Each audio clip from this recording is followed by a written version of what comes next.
بسم الله الرحمن الرحيم. السلام عليكم ورحمة الله وبركاته. ازيكم يا شباب؟ عاملين ايه؟ يا رب تكونوا بخير. معاكم مستر احمد ندى، والنهارده ان شاء الله مكملين مع بعض شرح ثيم 3 يونت 3 كونسبت 3.1.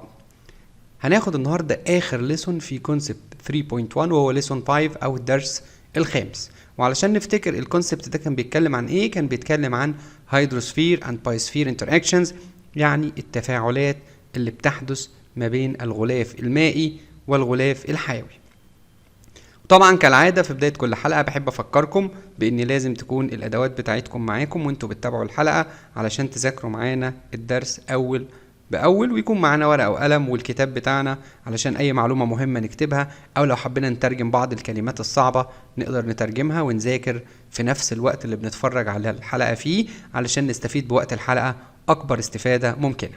ودلوقتي هطلع فاصل صغير أديكم فرصة تجيبوا الأدوات وترجعوا تكملوا معانا حلقة النهاردة.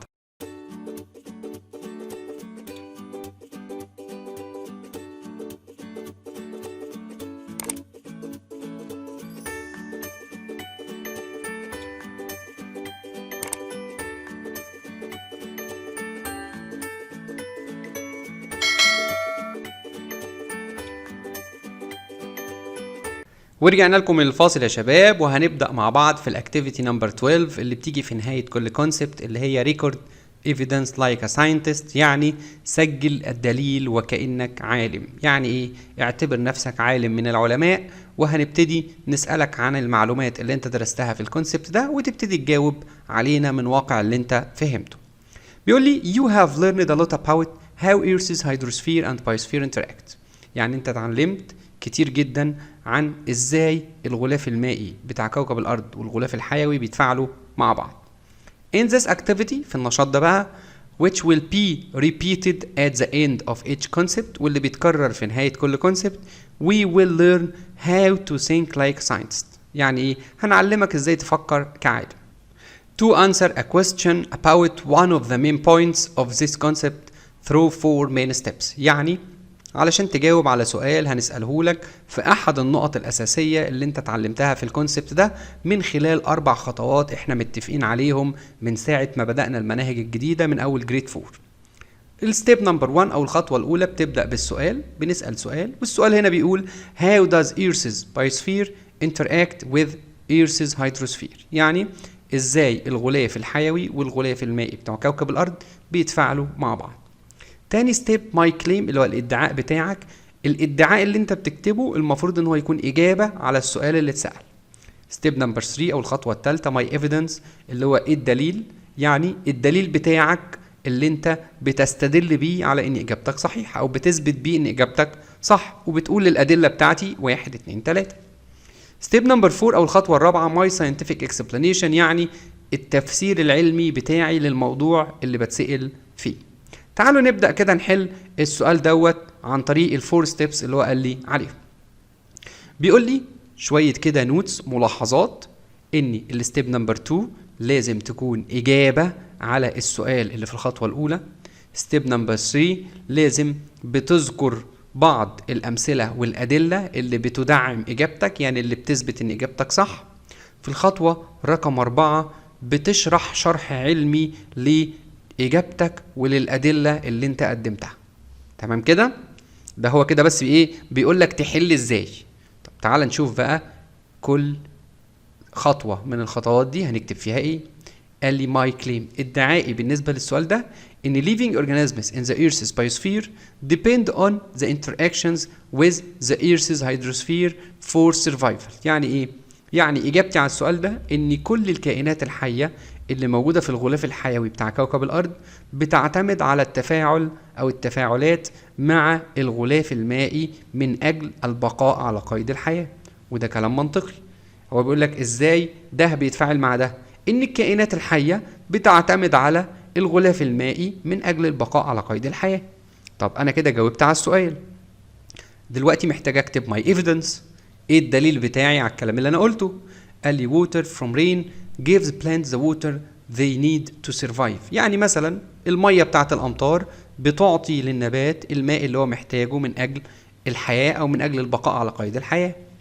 Humans and animals need to drink water to survive. الإنسان والحيوان بيحتاجوا يشربوا مية من أجل البقاء على قيد الحياة. كمان many animals live in water habitats، يعني العديد من الحيوانات بيعيشوا في البيوت المائية بتاعتهم أو في البيوت اللي بيبنوها في المية. يعني كده أنا كتبت الإيفيدنسز أو الأدلة بتاعتي. طيب لسه باقي الخطوة رقم 4. طيب فين الساينتفك اكسبلانيشن؟ فين شرحك العلمي للموضوع بقى؟ بيقول لي Earth's hydrosphere interact with Earth's biosphere when animal and plant live in it or use it for their basic needs. يعني الغلاف المائي بيتفاعل مع الغلاف الحيوي بتاع الأرض لما الحيوانات والنباتات يعيشوا فيه أو يستخدموه من أجل احتياجاتهم الأساسية، زي إيه؟ الشرب مثلا. تمام؟ طيب إيه تاني؟ قال لي plants depend on water to grow. النباتات بتعتمد على المية علشان تنمو. Some animals live in water where they depend on the underwater environment for shelter and to find the food that they eat. يعني بعض الحيوانات بتعيش أو بتسكن في المية وبتعتمد على البيئة اللي تحت المية عشان توفر لها السكن وتجد الطعام اللي بتاكله. Humans and animals need to drink enough water to survive. وكمان الإنسان والحيوان بيحتاج يشرب مية من أجل البقاء على قيد الحياة، يعني كمية مية كافية من أجل إن هو يفضل إيه؟ عايش. تمام كده يا شباب؟ وبكده يبقى احنا جاوبنا على الاكتيفيتي دي أو نفذنا الاكتيفيتي نمبر 12 مع بعض بالتفاصيل بتاعتها. ودايما بكرر واقول ان الاكتيفيتي دي اللي هي ريكورد ايفيدنس لايك ا ساينتست ملهاش اجابه وحيده، ليها اكتر من اجابه، وكل واحد فينا يقدر يكتب اجابه مختلفه عن التاني، ومعظمنا هيكون صح، لان ده بيعتمد على انك بتعبر عن اللي انت فهمته خلال دراستك للكونسبت اللي بتتسأل فيه. تمام كده؟ فممكن طالب اجابته تختلف عن طالب، او مستر او مست اجابتها تختلف عن مدرس اخر. يعني اتفقنا كده؟ بيقول لي دلوقتي تعالى هناخد الاكتيفيتي نمبر 13، ودي برضو بتتكرر في نهاية كل كونسبت، اسمها ستيم ان اكشن. بس هنسأل بعض كده سؤالين علشان نراجع مع بعض المعلومات بتاعتنا. بيقول لي نمبر 1 plastic waste materials cause water pollution، يعني المخلفات البلاستيكية بتسبب تلوث للمياه. رايت ولا رونج؟ طبعا رايت، احنا خدناها في جريد 4 تمام، وخدناها في جريد 5 في الترم الاول.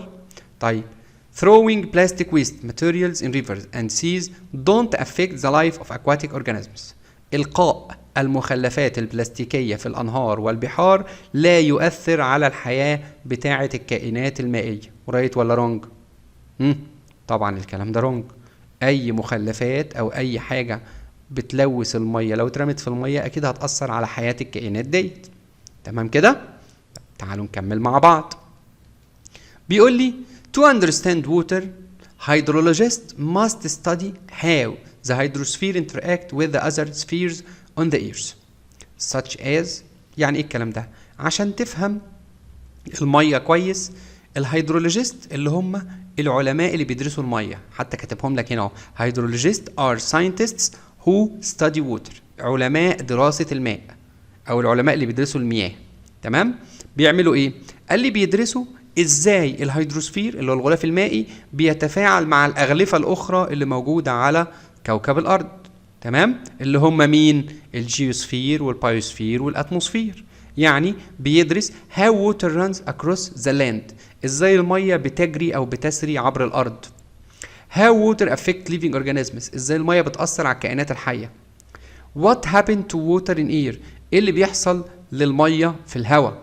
تمام؟ يبقى انت كده هتدرس ايه العلاقة ما بين الهيدروسفير والجيوسفير، هيدروسفير وبايوسفير، هيدروسفير واتموسفير. تمام كده؟ قال لي طيب تعال اكلمك عن معلومة انت اخدتها في الترم الاول. فاكرين المايكرو بلاستكس اللي هو قطع البلاستيك الصغيرة جدا اللي كانت اليو في بتاعت الشمس بتكسرها، اللي هي الالترا فايولت ريز، الاشعة فوق البنفسجية، تكسر البلاستيك لقطع صغيرة. مايكرو بلاستكس are plastic pieces whose length are less than 5 ملم. يعني المايكرو بلاستكس هي قطع بلاستيك صغيرة الطول بتاعها بيكون أقل من 5 ملم. تمام كده؟ طيب مايكرو بلاستكس دي are formed when plastic waste is broken down into small particles by wind, sunlight and wave action at the sea. يعني المايكرو بلاستكس دي الجزيئات الصغيرة بتاعة البلاستيك بتتكون لما المخلفات البلاستيكية تتكسر إلى أجزاء صغيرة بفعل الرياح أو بفعل ضوء الشمس أو بفعل الموجات اللي موجودة في البحر. كمان مايكرو بلاستكس ديت are found everywhere on the earth، يعني الجزيئات بتاعة البلاستيك الصغيرة دي موجودة في كل مكان على كوكب الأرض. From the highest place on land to the deepest port of the ocean، من أعلى مكان على الأرض لحد أعمق مكان في باطن المحيط. تمام كده؟ جميل جدا. طيب تعال نكمل مع بعض. بيقول لي كمان إن المايكرو بلاستكس دي لازم نعرف عنها شوية معلومات تانيين. زي إيه؟ بيقول لي إن الهيدرولوجيست اللي هم علماء دراسة المية are concerned about the amount of plastic pollution found in the hydrosphere. بيركزوا على كمية التلوث بمادة البلاستيك اللي بتحصل في الغلاف المائي، يعني عايزين يعرفوا كمية البلاستيك اللي موجودة في أي مكان فيه مية في العالم كله. تمام؟ قد إيه؟ علشان يعرفوا تأثير التلوث بتاعها هيبقى حجمه قد إيه. كمان microplastics found in aquatic ecosystems are more harmful to aquatic organisms than large plastic wastes. يعني إيه؟ جزيئات البلاستيك الصغيرة اللي موجودة في أي نظام مائي بتكون أخطر وبتكون أكثر ضرراً على الكائنات الحية أو الكائنات المائية، يعني أكتر من المخلفات البلاستيكية اللي حجمها كبير. ليه؟ بيقولي where aquatic organisms can't differentiate between their real food and plastic waste، لأن قطع البلاستيك الصغيرة ديت الكائنات المائية ما بتقدرش تفرق ما بين الأكل الحقيقي وما بين قطع البلاستيك الصغيرة جدا ديت. So they can eat these pieces of plastic and get harmed، فبالتالي تاكل قطع البلاستيك الصغيرة ديت ويحصل لها ضرر أو تتأذي. تمام كده؟ عشان كده المايكرو بلاستيكس أخطر من اللارج بلاستيك ويست، أخطر من المخلفات البلاستيكية اللي حجمها كبير. تمام كده؟ طيب تعالوا بقى نعمل analyzing pollution، نعمل تحليل للتلوث اللي حصل في الهيدروسفير أو في الغلاف المائي اللي حصل في كوكب الأرض. بيقول لي a group of scientists in India wanted to learn more about the effects of microplastics on the environment. في جروب من العلماء الهنديين كانوا حابين ان هم يتعلموا اكتر ويعرفوا اكتر عن التأثيرات بتاعة الميكروبلاستكس على البيئة او على النظام البيئي اللي هم عايشين فيه. These scientists took samples of the water and the soil of a polluted river and they found that microplastics were present in the water and the soil of that river. يعني ايه؟ العلماء دول اخدوا عينات من المية والتربة بتاعة نهر ملوث وبدأوا يدرسوها، لقوا ان فيها مايكروبلاستكس سواء في المية او في التربة بتاعة النهر اللي اخدوا منه العينات.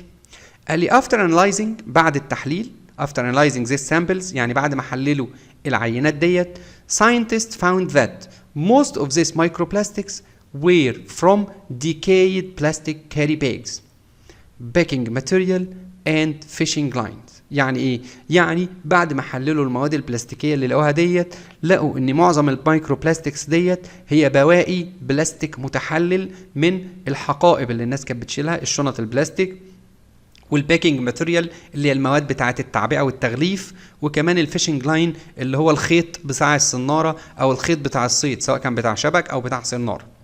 تمام كده؟ قال لي طب في نوت صغيره خد بالك منها. rivers carry plastic waste materials from land to the oceans، يعني الأنهار بتحمل المخلفات البلاستيكية أو المواد البلاستيكية من الأرض، يعني من على الأراضي to the oceans إلى المحيطات، لأن النهر والمحيط والبحر كلهم كهيدروسفير مرتبطين ببعض، فعادي إن المخلفات البلاستيكية تتنقل من مكان لمكان. تمام كده؟ وصلنا لسؤال check your understanding، وهو سؤال اختبار الفهم. مطلوب مني ايه؟ مطلوب مني اقرا التو سنتنسز دول، الجملتين دول، واعمل كومبليت بالوردز او بالكلمات اللي قدامي. Tiny particles of plastic enter food chains when mean eat them، يعني الجزيئات بتاعت البلاستيك الصغيرة هتدخل السلسلة الغذائية لما مين ياكلهم. تمام؟ ده كده سؤال. Sea waves ومين break down plastic materials into smaller particles، يعني موجات البحر وايه تاني بيكسروا البلاستيك الى مواد صغيره. يلا بسرعة نوقف الفيديو ونكتب الإجابات تحت في الكومنتس في التعليقات اللي أسفل الفيديو علشان أتأكد إن المعلومة وصلت لكم بشكل صحيح. ودلوقتي يا شباب وصلنا لآخر اكتيفيتي في الكونسبت بتاعنا واللي بتتكرر في نهاية كل كونسبت، اللي هي إيه؟ ريفيو، اللي هي النشاط اللي بيبقى فيه مراجعة على كل الدروس اللي أخدناها في الكونسبت ده، وبتركز على النقط المهمة اللي فيها. وطبعا بما إننا بنشرح الدروس بكل تفاصيلها وبكل المعلومات اللي فيها، فمش هينفع نقعد نكرر الكلام ده تاني ونعيده تاني من أول وجديد. فأنا بس مش هعلق على الكلام اللي هيتعرض، هسيب كل النقط المهمة اللي درسناها تتعرض قدامكم على الشاشة، تمام؟ وحضراتكم ماسكين ورقة وقلم أو الكتاب بتاعكم وبتبتدوا بالقلم تحددوا النقط المهمة اللي لازم تركزوا عليها وانتوا بتذاكروا. اتفقنا كده يا شباب؟ دلوقتي أنا هسيب الجزء بتاع المراجعة يتعرض قدامكم على الشاشة، وهبطل تعليق خالص أو هبطل كلام عشان تركزوا في النقط المهمة اللي احنا درسناها.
ولحد هنا يا شباب اكون حلقه النهارده خلصت. بتمنى لكم كل التوفيق، ويا رب اكون قدرت افهمكم المعلومات بشكل بسيط وسهل وسريع، وان شاء الله تكونوا استفدتوا من الحلقات اللي احنا قدمناها، واشوفكم على خير ان شاء الله في حلقات جايه كتير. والسلام عليكم ورحمه الله وبركاته.